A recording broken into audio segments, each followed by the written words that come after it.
about migration and security, an Australian perspective. This week's tutorial I do have here, I think all of you have got one anyway. It's female migration and transnationalism. And I know some people have jumped into that tutorial because they haven't done some other ones. So, okay.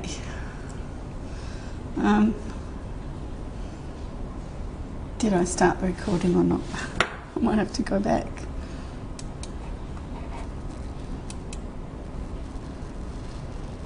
I guess I must have.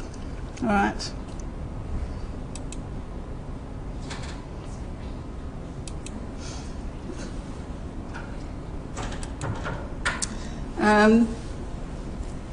Right, security. And some of the statistics I've taken is from the Detention and Community Stats Summary. I did this 2 weeks ago, but I noticed this morning there's actually a new one out. They constantly come out, so they put my stats out of order before I give you to them. So yes, if you want to look up anything on detention, I advise you to go to that publication, which is now up to August, I think. I did one on July.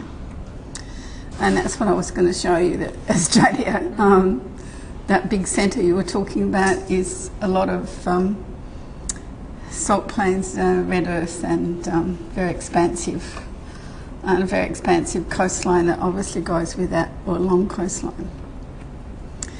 Australia's population distribution, we're one of the least densely settled countries in the world, 2.6 persons per square kilometre.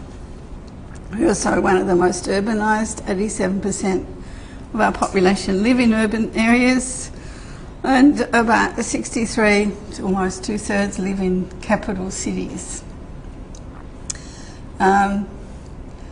And if we want to take that a bit further, about 81% of the population live within about 50 kilometres from the coast. So we don't live in that big empty centre. So therefore it's quite a challenge to maintain border security.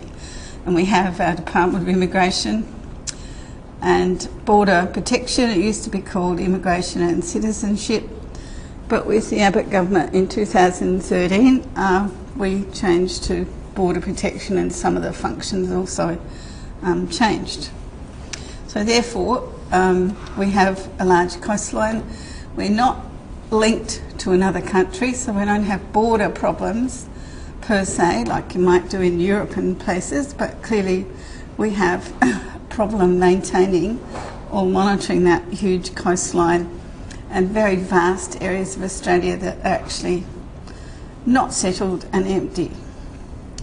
And Australian paranoia, back in the 1920s and earlier than that as well, absolute paranoia about we needed population to fill up, particularly that north-west coastline. It was empty. Urgent need for white population. These eyes represent populations of China, India, which are massive, Japan, but also the islands of Indonesia above us, whereby clearly it's sort of saying they're eyeing off this empty land if we don't do something about it. So this paranoia has always been about our security, and therefore population building has been a major part of that security. But notice it says the white inhabitants of our northern area, didn't count the Indigenous population. We didn't count the Indigenous population in Australia till the census till 1966. They weren't people, they weren't populating that area. It says those white inhabitants number less than 7,000. In other words, that can't compete with these millions in these eyes eyeing us off from above. It was called the yellow peril, that if we didn't populate, we'd perish in terms of we needed to settle, particularly a vast empty continent. And then this whole concept was also focused in the 20s of Australia Unlimited. We could have populations of 60 to 90 million, and we needed them to justify being here. But some environmentalists at the time were talking out and saying, but we can't actually live in most of the country. We're sort of very restricted to particularly southeast Australia and other favourable areas where there's obviously fresh water, clean water and reliable water supplies.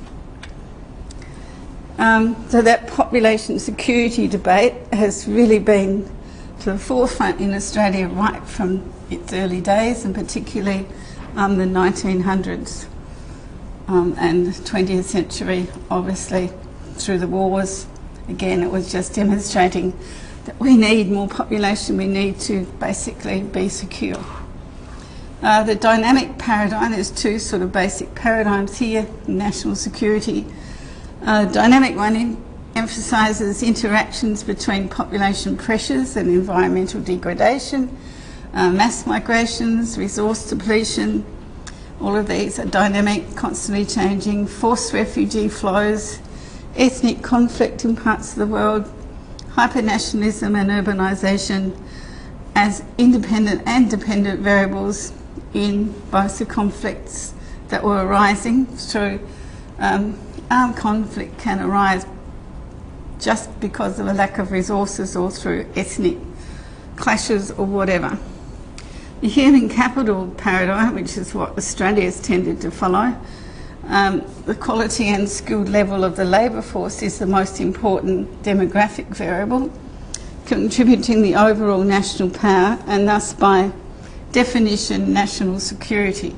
Again, it was not just population, it was building a labour force. Now it's more, the argument's changed or shifted to building a skilled labour force that we clearly are up with modern technology, up with the world in terms of competition. Demographic factors and security in Australia's region. Australia's region includes obviously Asia Pacific and countries close by. Increasing demographic and economic gradients between nations. We've talked about this, that we have very young youth bulges and then more ageing populations. Gradients where you'll see flows of people, but also low-income countries to high-income countries. That gradient will also work out to see shifts in population. That youth bulge is important to recognise that they're actually much more educated, more mobile.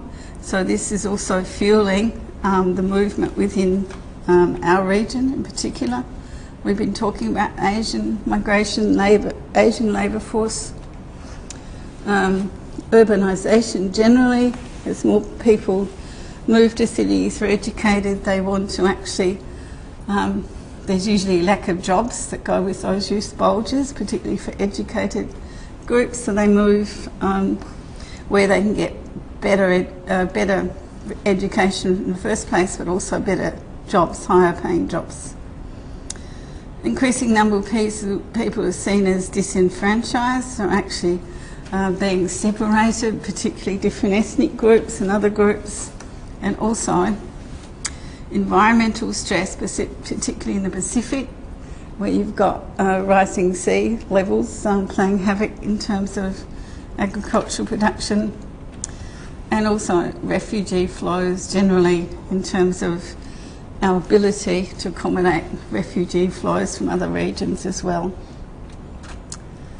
So border security is at the forefront of a lot of what Department of Immigration actually do. This is from their fact sheet. It says our system differs from other countries. So first of all, we've talked about we have a universal visa system. All visitors and permanent migrants to Australia must apply for a visa or equivalent if you're a New Zealand born person, conditions appropriate to their stay. The stay, remember, it could be short-term, less than a year. A long-term person is a year or more. Permanent comes as a permanent settler. Well, the temporary visas come on a range of different visa types and durations. That means students and all sorts of other ones as well. It's a risk-based system. It's the traveller's risk profile that's looked at, as well as their reason for travel and individual characteristics, which are taken into account to decide whether what kind of visa they actually want. They might not actually be applying for that visa, but that's the visa they'll be given if they think they fit that criteria.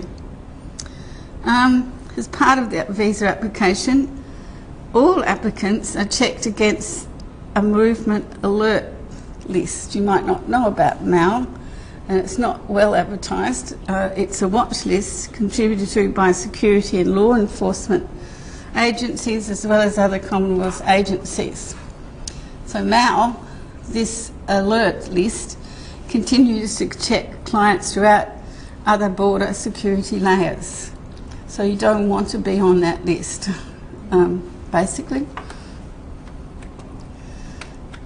Illegal entry prevention. They either come on their own accord without any involvement by organisations, or their travel is organised by criminal networks and or people smuggling syndicates. So sometimes you can come as an individual on fraudulent passport or a visa. Sometimes that happens for you because you're actually trafficked or, if you like, smuggled by a syndicate that has the links and knows how to get you here. So people smuggling involves the illegal movement of people across international borders, usually for payment. So that's why we sort of say, well, it's a big business. And so that implies a voluntary agreement between the organiser and the person being smuggled. So we say it's voluntary movement because they're actually paying for it, they know what they're actually doing, as opposed to some forced movements, which would be a settlement of refugees. They're not actually coming through a refugee program. If they say you're going to Australia, you basically have to resettle in Australia or go back to your home country. You say, but I might choose to go to the US. I don't want to go to Australia. You don't have that choice. It's wherever you're allocated. So we still call that forced migration. And we'll notice when we look at the statistics for humanitarian migrants, very few leave. The attrition rates are much higher for other groups rather than refugees. Once they've settled, they don't sort of up themselves and go somewhere else. They don't have that.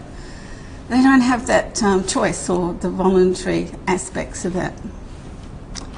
And not all people who have arrived illegally use the services of people smugglers. As I said, they can organise their own travel and use fraudulent documents or whatever. So they actually manufacture what and how they're going to actually get here. Border management. They're committed to ensuring that Australian border and to the effective movement of people. In other words, it's highly planned and controlled, the movement of people we do have into Australia, particularly settlement programs, both permanent and temporary, are very much controlled. I have a question. So like if the people come here illegally, where would they work? Sorry? Like if somebody were to enter Australia illegally, where would they work or study?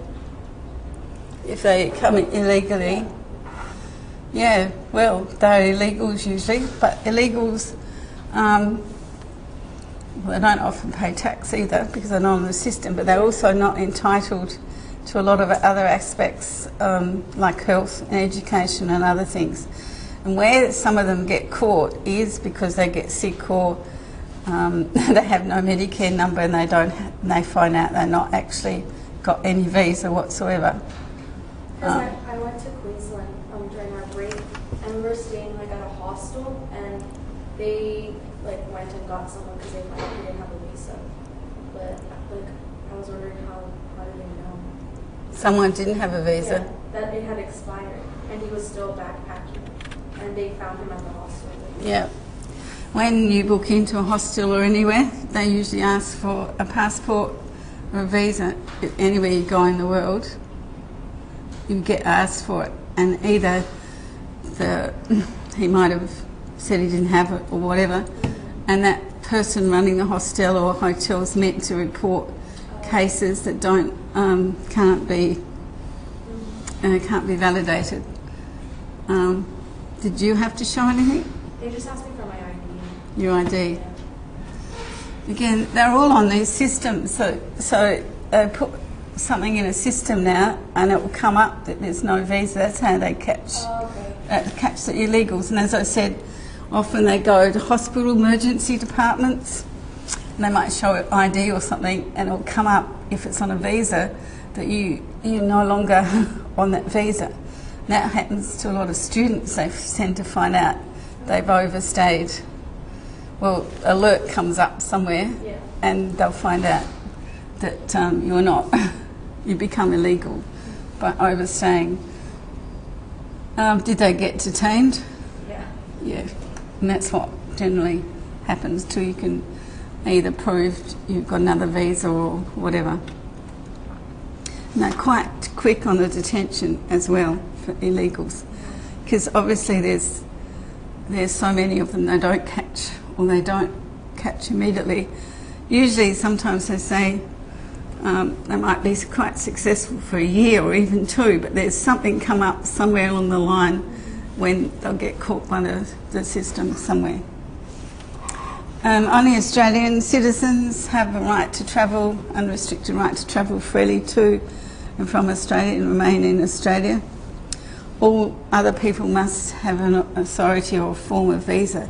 Like, remember we talked about those New Zealanders, they get a form of visa, but if they don't have Australian citizen, they get left in limbo a bit, because they're sort of not actually a permanent resident, entitled things, nor are they illegal or otherwise.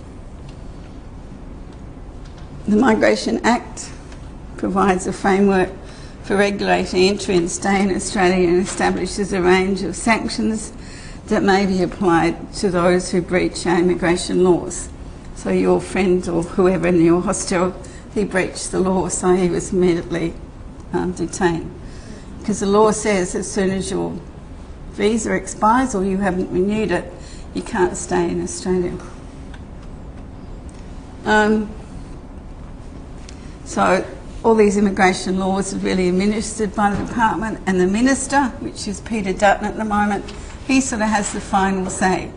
Sometimes if there's a dispute, there was one in the paper on the weekend, I think, and if you don't have Australian citizenship, I think this guy was born here, he's been here since he was 4 years old, and he had a drink driving charge, and I think he killed something or something fairly serious, and they wanted to deport him. He was given a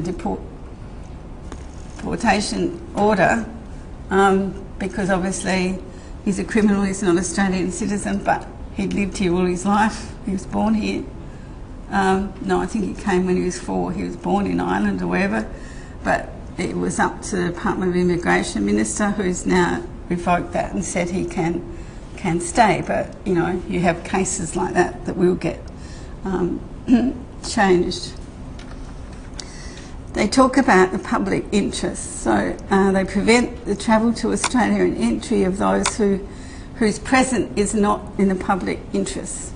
I love this context, you know, not in the public interest to actually, that's how they justify certain groups of people that they deny entry to.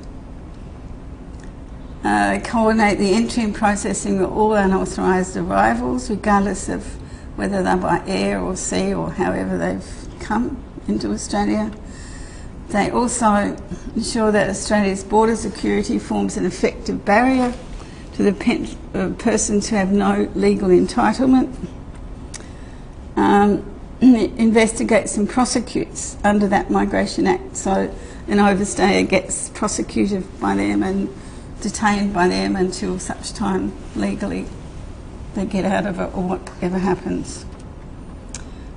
And so that Minister of Immigration actually has quite a lot of power, if you like, in terms of control over who stays and who goes. Detain and remove unlawful non-citizens who have no legal grounds to remain in Australia, and assist those with legal entitlements wishing to regularise their status, meaning they have a legal entitlement but they need to make it or regularise it or whatever. These are asylum applications lodged, and Humana can program these applications. You can see this is overall net overseas migration, which really went up 2008-9. But along here, the darkest colour, asylum applications went up slightly, but again, and humanitarian, but they were a very, very small component overall. And so when people talking about refugees, asylum seekers, particularly in the media, often you would think that's the most prevalent category. I'm just trying to show you it's very small. So there's very tight visa requirements, as some of you might have found out. They impose specific public interest criteria. This public interest keeps coming up in their wording of why they justify things anyway.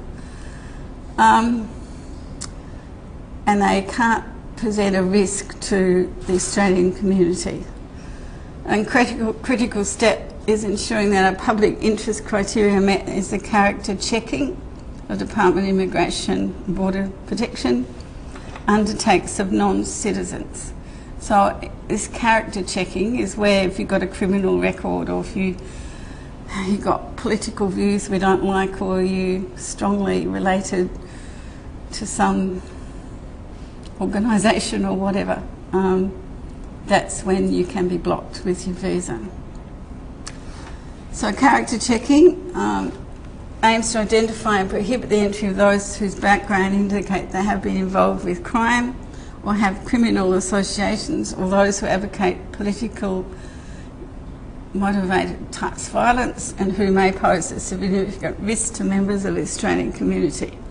So character checking, there is a process that goes on the whole time, and that again is a national security issue, and it's become stronger in the last decade or so than it ever was prior to that. And you might not realise there's also advanced passenger processing, APP system, acknowledges the most advanced border control system operating anywhere today.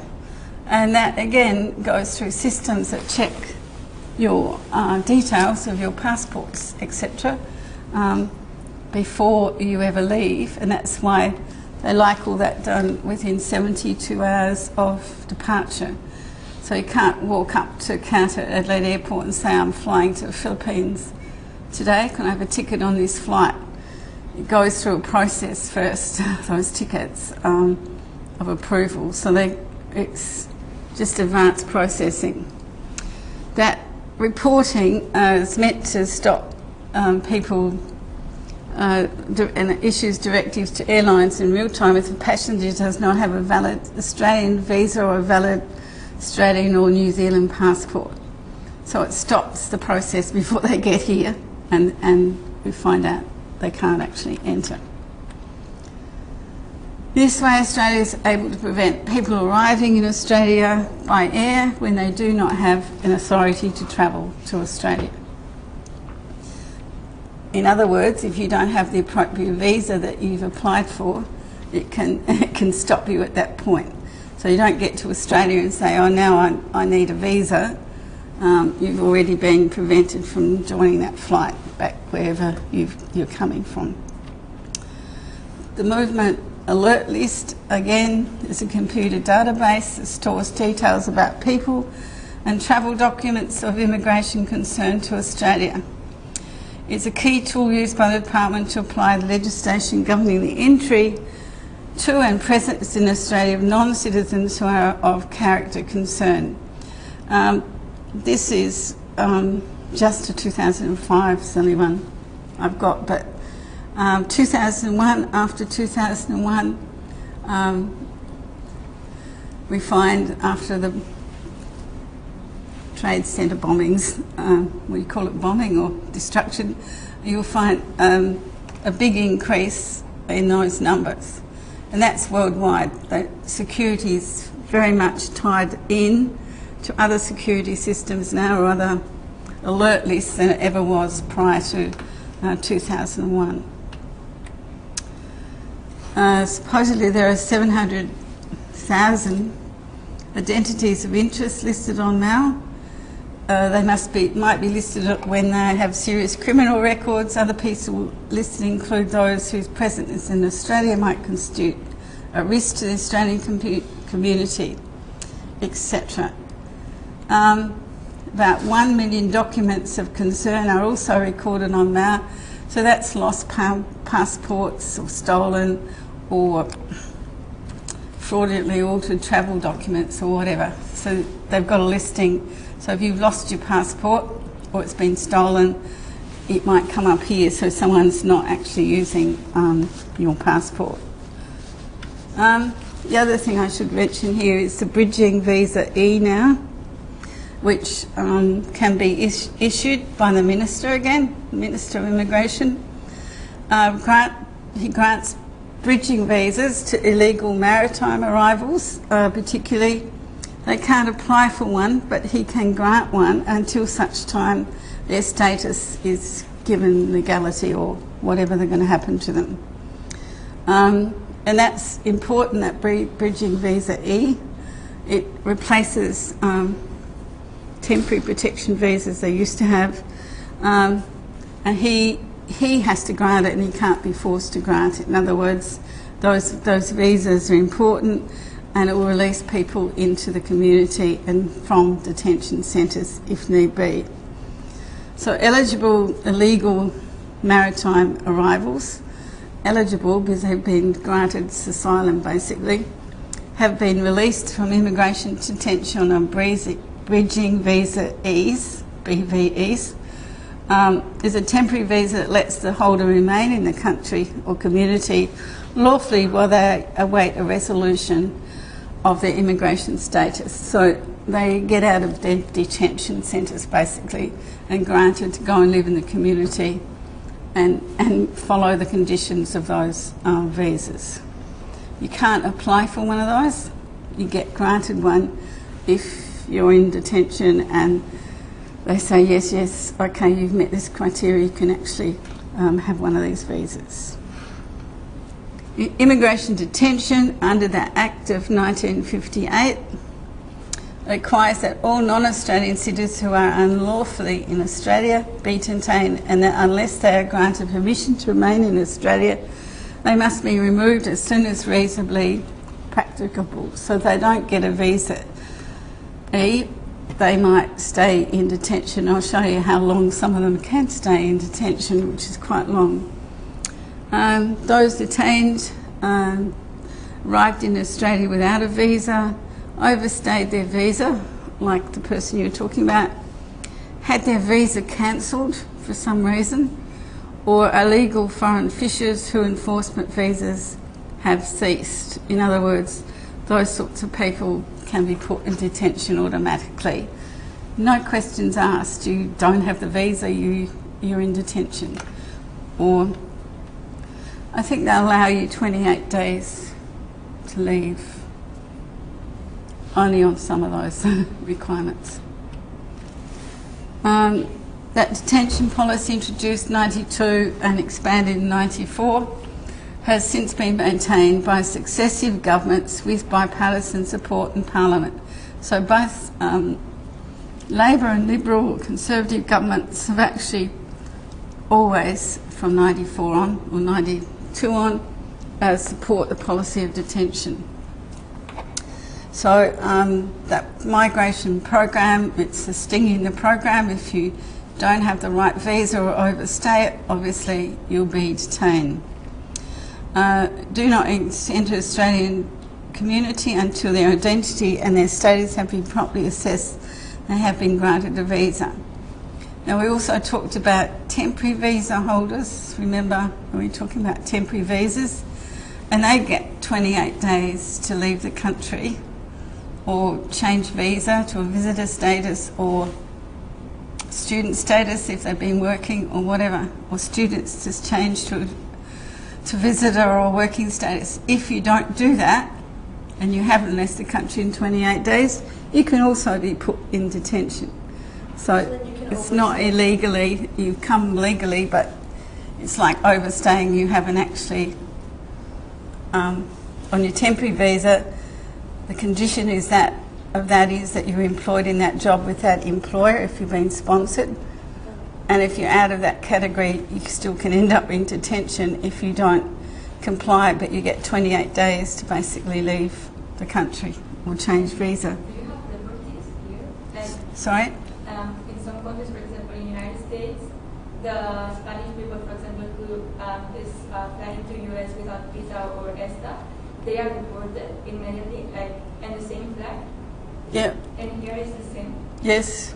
Yes. It will only be the temporary visa where you've been nominated by an employer. You do get 28 days to actually change your status or leave. You So won't what if get you're a 28. student? If you're a student, your visa runs out. You will actually be put on the next plane just about if you haven't changed to visitor status or applied for visitor status. It's because one of my friend's visa, it ends November 19th, and she wanted to keep traveling, but I think she said she couldn't extend it to visitors right away, that she had to leave.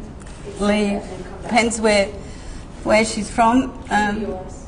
Oh, US. Well, a lot of Indonesians go home, Yeah. go to Bali and come back in. I don't understand that. She was saying that she would have to buy a plane ticket, change it in Bali, and then just come back. Why do they do that?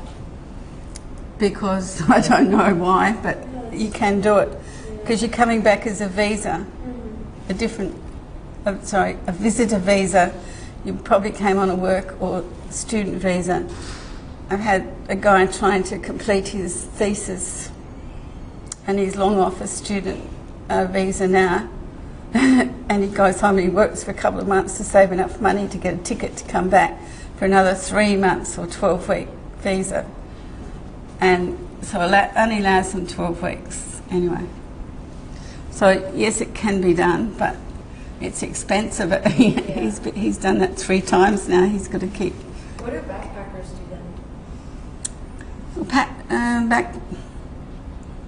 Backpackers, often there's a lot of overstaying in backpackers, yeah, but the same thing, they would have to leave the country, or they could go on a 457 visa, a temporary work visa, if they were nominated by an employer. Because I met a lot of people. And that would be an onshore visa application then. Because I met a lot that were doing like the working holiday, but would only work 6 months and then they'll travel the other 6 months. Yeah. Potentially they could, but again, they probably would have to leave to apply to come back in. Right. Yeah, so, and again, if you did try to apply for another visa and it was unsuccessful, you would have to give enough time to leave again. Some of the students get given 24 hours, basically, if they've run out on November the 19th, submit their thesis and go in the next day. I've had some of those. So this is Immigration, Detention and Community Statistics Summary, if you're interested. The stuff I've taken out is 31st of July 2016 was the latest. I had 2 weeks ago when I did this, and this morning I've noticed there's August 2016. There's only a few of those stats I just looked at to see if they changed a little bit.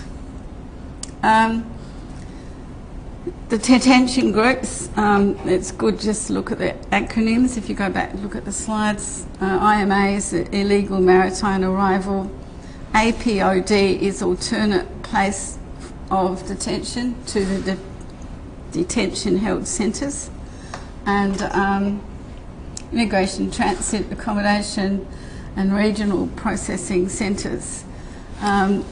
Republic of Nauru, actually this one is from the August edition. That's how many people on Nauru. 410, 306 men, 55 women and 49 children. It's gone down by one since over a month. Manus province, New Guinea, just men, 823, which is usually problematic if you're just going to put all men in one place and concentrate those that are disenfranchised. Illegal maritime arrivals, 501, and also visa cancellation. Cancellation can also mean it's usually a work visa that's been cancelled from an employer, or it's been cancelled for you haven't attended university, or so your student visa. Yeah. They do check on that too. If the student is actually here, is she doing a PhD? Have you seen her in the last 12 months? No, we'll say.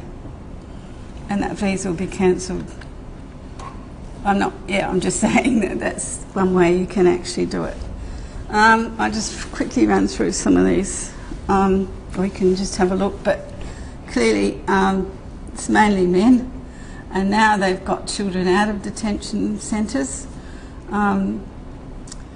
Villawood in Sydney does have some women, so Maribyrnong, but generally it's men detained, and we have a relatively low proportion of them. If it was like an entire family that overstayed their visa, do they separate them? Like, would they separate the kids from the parents in the detention?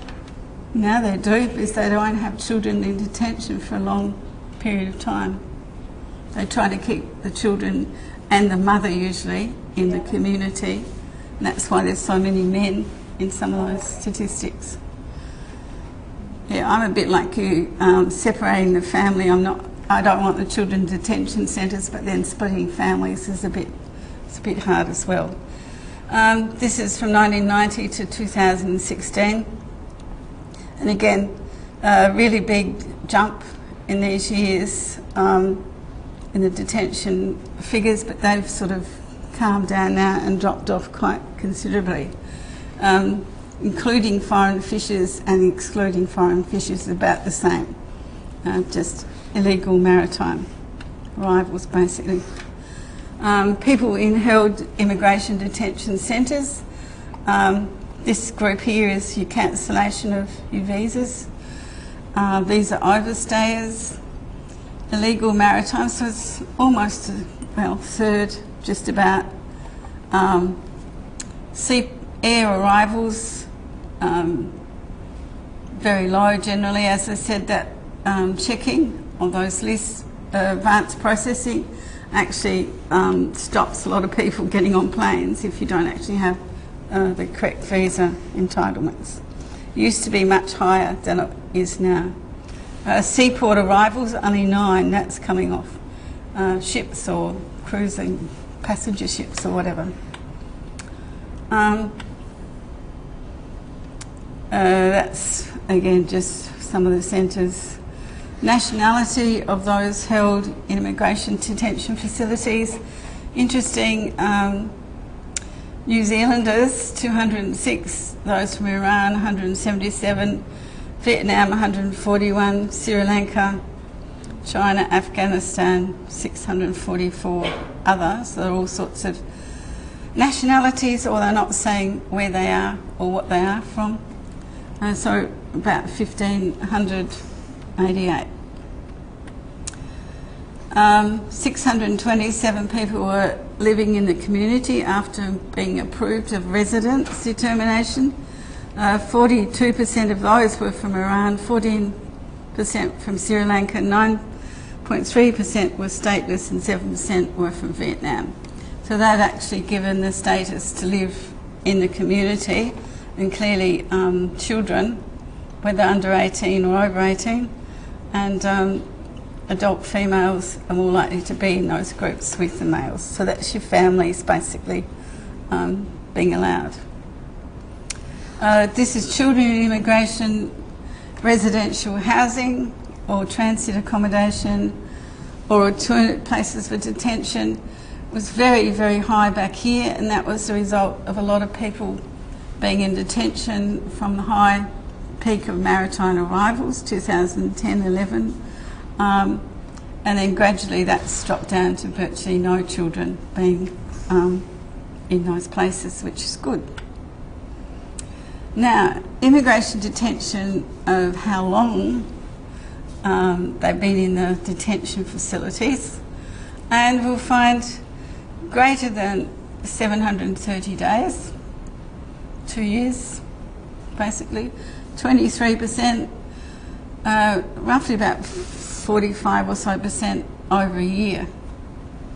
So it's high numbers still in detention after quite some time. And the greater than 730 days, I don't know how long that extends to, so it's quite a lot in detention, have been there for some time. In other words, if they don't get released on e-visas or into the community relatively soon within that 6 months period, they tend to be the hard basket, the long-term ones that they can't determine. Average number of days in held detention facilities only, from 2012, it's risen. That's that 13-14 period where we had a lot of illegal arrivals. It's maintained quite high, the average. So after you go to a detention center, there's no way you could reapply for a visa, right? Sorry? After you get out of a detention center, you can't reapply for a visa? You can. You can't? Well, you've got a visa E if you put out and put in the community, and then you're probably applying for some sort of visa. Until that comes through, your status then is you're on a e-visa until your status is determined later. These are lengths of time in community detention. These are the ones that got out now in community detention, and 38% of them are greater than 730 days, so 2 years. And if you add all those up,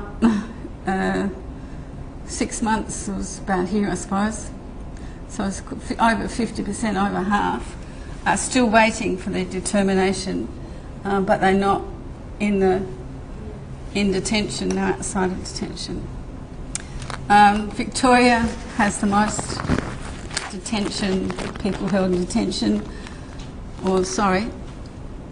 centres of detention in Victoria. New South Wales, South Australia has only 48, so it's very low. So migration and security challenges, it's changing, it's dynamic. It's linked to globalisation and economic growth. Tourism, for example, you get a lot of overstayers on your tourist visas, students and more business visas. So there's a greater diversity of visas now that you can actually overstay, or they all have different requirements. There's multiple channels of entry, a way you can get in on different visas and get into Australia now. Well, it just multiplies some of the problems. Increased international support networks of migrants. They also act as let's say, safety nets for people who might come and try to overstay or whatever. Increased immigration industry to facilitate both the legal and the illegal. As I said, some of those migration industry experts know how to smuggle you in as well as to get you in legally, so they're quite useful in that way. Increased sophistication of immigration management systems and increased screening of spread of diseases. So health checks and others are very important as well. So all this comes under the banner of the Immigration Department, and all those problems link back to visas, diversity of them and the control of them as well. Increasing of concentration of populations in cities. It's much harder to be an illegal migrant living in a city, for example, than it would be living in a small country town or a regional town, whereby you would be immediately noticed. Centre for rapid socioeconomic change within the cities. They're usually young, educated, more questioning migrants, amongst whatever visa category you're looking at. Has linkages with the outside world. They know where to get information. They know how to activate the system to their benefit or not. Inequalities between haves and have-nots, ability to mobilise disaffected groups. Disenfranchised groups are concentrated, as I said, detention centre for 2 years or more. Mainly males together wouldn't be a very happy group in lots of ways. So that's why they don't like those sorts of concentrations building up. And that's where you have problems, riots, and they break out and destroy buildings and whatever. And that's where your possibilities for covert activity can breed if you're not careful. So in conclusion, Australia is a major player in international migration and has procedures in place to enforce those border controls. And the visa requirements are constantly changing and being monitored and assessed and evaluated. So if there's too many problems occurring in an area, that they often tighten the regulations. Student visas, they're constantly getting some sort of revisions now and again because they see students are using it in the wrong way or getting easy entry into other categories as well. Rapidly changing demography of the world population and increasing global mobility, which is linked to your skilled migration, linked to your ability to get all sorts of visas. And remember, employer-nominated schemes now have become, particularly on temporary, one of the major ways you get into the country. And that can fail if your economy fails and, well, you know, you lose jobs or whatever. So that can cut off people's access, if you like, to those sorts of visas, and they might have limited options. And you ask, yeah, well, you're asking how your working holiday makers, maybe it was more readily for them to get other work, their work parts or whatever. So then they wanted to tax working holiday makers, and they've dropped that idea at the moment, which probably, but they still... Well, someone told me they were going to do it before they left the country. Like, not while they were here, but before they leave. They do tax them, and one of the problems is the employers have to pay them superannuation and other benefits that Australian workers get, and they often have to leave to be able to claim it back, and if they're not in our tax system, it's difficult for them to get their money back. That's another problem, but it's a problem with some of the... But no, Peter Dutton was going to actually tax working holiday makers higher tax level so that get more money back, and wouldn't have been as attractive, basically. Post 9/11 2001 heightened security concerns and the monitoring of persons with increasing cooperation of other nations. So this is where your MAL or your alert lists and advanced processing and character, whatever, a lot more sharing of information between particularly US and UK and our systems of monitoring differences within different groups of people that they don't really want coming here. I better finish. Anyway, government policies relating to detention varied by nation and are constantly changing. Australia has had the detention system. Other countries, thinking about it, England has a huge problem if it started just to provide detention facilities if they opted for detention. They have got some ability to do it, but not like Australia.